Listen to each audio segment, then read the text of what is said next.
Assalomu alaykum qadrli do'stlar, yurtdoshlar. Bir joyga Turkiya aylangandan keyin men masjidni ko'rib qoldim. Juda ham chiroyli masjid ekan. Bu Sulton Ahmet masjidining kichkinarog'i.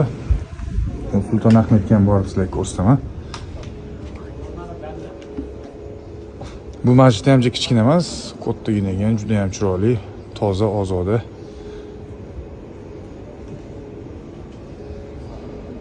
Bu ham normal shu namoz o'qiladi, ya'ni har doimgidek, har kungidek namoz o'qiladi. Ora-ora lekin turistlar ham kirib tomosha qilib turishadi.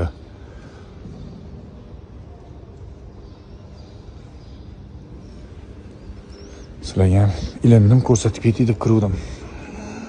Hozir tashqarisidan ko'rsataman. Ayollar unaqa обязательно ro'mol o'rab kirish kerak, oyoqni yechib.